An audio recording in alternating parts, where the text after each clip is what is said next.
12 जुलाई 2022 को झारखंड का देवघर चर्चा में रहा। आप पूछिएगा चर्चा में क्यों रहा? चर्चा में रहने का कारण इसलिए था क्योंकि इस दिन भारत के प्रधानमंत्री नरेंद्र मोदी का देवघर आगमन हुआ था। इस दौरान उन्होंने देवघर में कई परियोजनाओं का उद्घाटन और कई परियोजनाओं का शिलान्यास किया। इससे जनता में काफ़ी खुशी हुआ, लेकिन हमको तो खुशी ढूंढना नहीं है, तो हमको इसमें करंट अफेयर ढूंढना है। तो इस दौरे से क्या करंट अफेयर बनेंगे, देखते हैं। तो सबसे पहला बनेगा, उन्होंने वहाँ पे एक देवघर में आके हवाई अड्डे का उद्घाटन किया। तो देवघर एयरपोर्ट का उद्घाटन किया। तो देवघर एयरपोर्ट जो है यहाँ पे लैंड कर रहे हैं, देख सकते हैं। ये राज्यपाल रमेश बैस है, हेमंत सोरेन है, उनका स्वागत कर रहे हैं। इसके बाद देख सकते हैं ये एयरपोर्ट है। एक ये है ज्योतिरादित्य सिंधिया, उन्होंने आज निरीक्षण किया था। यही एयरपोर्ट है और ये नागरिक उड्डयन मंत्री हैं। पहले देख लीजिए इमेज।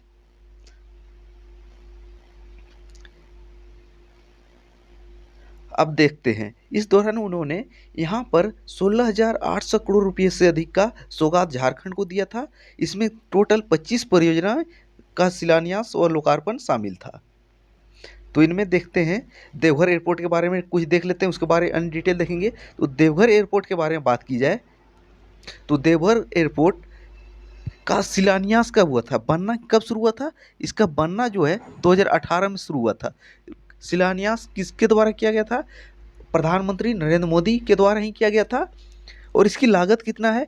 तो इसका लागत जो है 401.03 करोड़ इसका लागत है।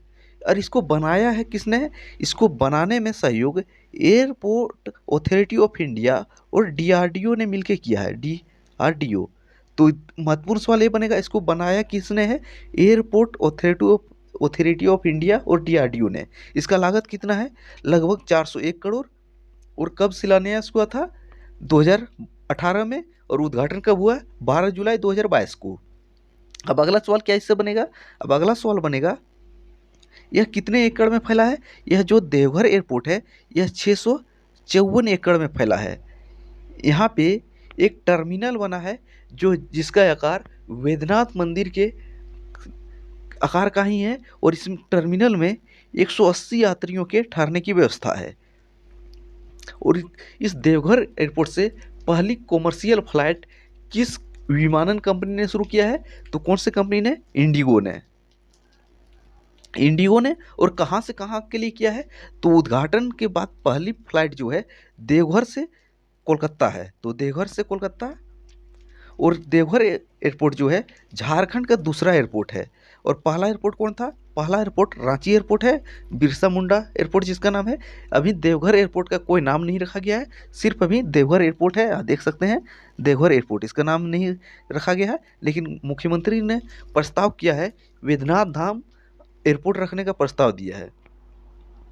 इसके बाद यहाँ पे यहीं पे देवघर में ही एम्स का निर्माण हुआ है। तो झारखंड में एम्स का निर्माण कहाँ हुआ है? देवघर में।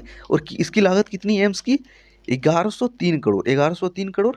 एम्स में प्रधानमंत्री के द्वारा 250 अत्याधुनिक 250 बेड वाले ऑपरेशन थिएटर का भी उद्घाटन किया गया।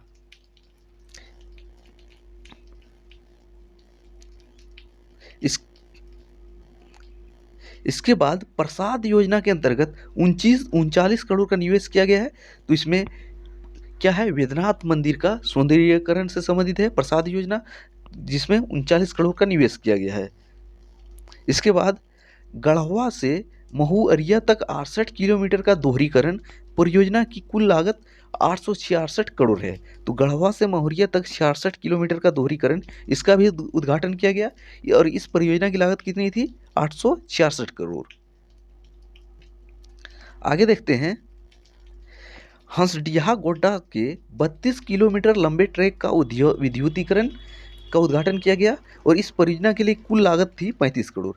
तो हंसडीहा गोड्डा के 32 किलोमीटर लंबे ट्रैक का विद्युतीकरण यानी कि बिजली से संचालित ट्रैक बनाया गया, उसकी लागत 35 करोड़ थी, उसका भी उद्घाटन किया गया।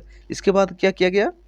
इसके बाद राष्ट्रीय राजमार्ग 2 के गोरहर से बरवड्डा तक के 6 लाइन का कार्य। तो NH2 में गोरहर से बरवड्डा तक जो NH2 है इसको 6 लाइन किया गया। इसकी 6 लाइन NH2। तो NH2 जो है कोलकाता और दिल्ली के बीच गुजरती है, तो इनमें झारखंड का भी हिस्सा काफ़ी दूर पाया जाता है।